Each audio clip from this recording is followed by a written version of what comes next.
Halo, kita dari kelompok 2 ingin mempresentasikan dakwah Islam masa Khulafaur Rasyidin.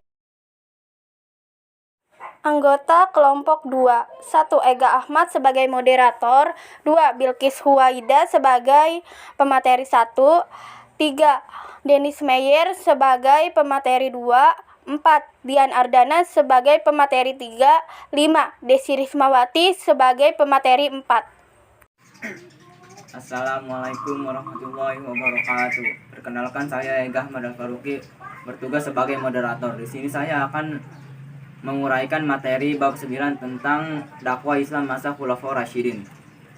Adapun uraian materinya sebagai berikut. A. Strategi dakwah Abu Bakar As-Siddiq. B. Strategi dakwah Umar bin Khattab. C. Strategi dakwah Utsman bin Affan. D. Strategi dakwah Ali bin Abi Thalib. Assalamualaikum warahmatullahi wabarakatuh. Perkenalkan, nama saya Pusada Gunawan dari kelompok 2. Ini menjelaskan tentang strategi dakwah Abu Bakar As-Siddiq. Strategi dakwah yang dilakukan Abu Bakar As-Siddiq adalah menjaga stabilitas negara dan pengembangan kekuasaan Islam. Setelah mendapat bayat dari penduduk Madinah, hal pertama yang dilakukan Abu Bakar As-Siddiq adalah mengirim pasukan yang dipimpin oleh Usamah bin Zaid ke Romawi. Pasukan ini bertugas untuk memerangi pasukan Romawi yang menguasai perbatasan Suriah. 1. Abu Bakar melanjutkan ekspedisi pasukan Usamah. Sebenarnya, pengiriman pasukan Usamah bin Zaid ke Romawi merupakan keputusan Rasulullah SAW karena beliau wafat. Namun, Usamah menunda keberangkatannya dan kembali ke Madinah. Meskipun banyak sahabat yang tidak setuju dengan keputusannya, akan tetapi Abu Bakar tetap mengirimkan Usamah bin Zaid ke Romawi. Kemudian Abu Bakar mengumpulkan kaum Ansor untuk menyikapi permasalahan yang diselisihkan. Pasukan Usamah bin Zaid selama 40 hari meninggalkan Madinah dalam menjalankan tugas menghadapi para pembangkang terhadap negara yang tidak mau membayar zakat.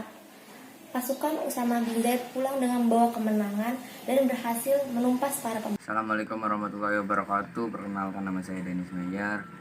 Saya pemateri 2. Saya akan menjelaskan strategi dakwah Umar bin Khattab. B. Strategi dakwah Umar bin Khattab. Setelah menerima bait dari kaum muslimin, hal pertama yang dilakukan Umar bin Khattab adalah memberhentikan Khalid bin Walid sebagai gantinya. Ia menunjuk Abu Ubaidah bin Walid. 1. Memilih panglima pasukan Islam yang tepat pada saat kaum muslimin berada di medan perang yang bergejolak. Muhammad bin Zunaim, ia datang dari Madinah dengan membawa 2 berita yang mengejutkan, adalah informasi wafatnya Abu Bakar dan pengangkatan Umar bin Khattab sebagai khalifah. Kabar kedua memberitakan bahwa pimpinan Islam yang baru memutuskan untuk memberhentikan Khalid bin Walid dari jabatan. Menurut Imam At-Tabari, jumlah pasukan Romawi mencapai 200.000 orang. Pihak Romawi yang diperkuat dengan personel dalam jumlah besar dapat dikalahkan secara telak. Perang selanjutnya Khalid menjawab, saya berjihad bukan karena Umar, tapi karena Allah. 2. Perluasan wilayah Islam. Umar bin Khattab melanjutkan kebijakan dakwah yang telah dilaksanakan oleh Abu Bakar. Ia melanjutkan kebijakan perang yang telah dimulai Khalifah Abu Bakar untuk menghadapi tentara Sasaniyah ataupun Baizatun. Letak geografis Persia, Syam, Irak, ataupun Mesir yang merupakan wilayah perbatasan dengan pemerintahan Islam. Jasa-jasa Umar bin Khattab dalam perkembangan Islam. Pada tahun 14 Hijriah, Umar bin Khattab menaklukkan dengan jalan damai dan peperangan. B. Pada tahun 15 Hijriah, Umar bin Khattab menaklukkan Yordania dengan cara peperangan kecuali wilayah Tabriya dengan jalan damai. C. Pada tahun 16 Hijriah menaklukkan kota Al-Madain, Al-Hahwaz, dan Tikrit. Di samping itu terjadi perang Jaluliyah dan Yazir III. D. Pada tahun 17 Hijriah menaklukkan kota Hawaz dengan cara damai. Pada tahun 18 Hijriah menaklukkan Judisabur dengan cara damai dan kota Halwan melalui peperangan. F pada tahun 20 Hijriah melakukan Mesir dengan cara damai, kecuali Alexandria dengan jalan perang. Strategi dakwah Utsman bin Affan. Utsman bin Affan adalah Utsman bin Affan bin Al-As bin Umayyah bin Abdul Syam bin Abdul Manaf bin Khusya bin Kilab.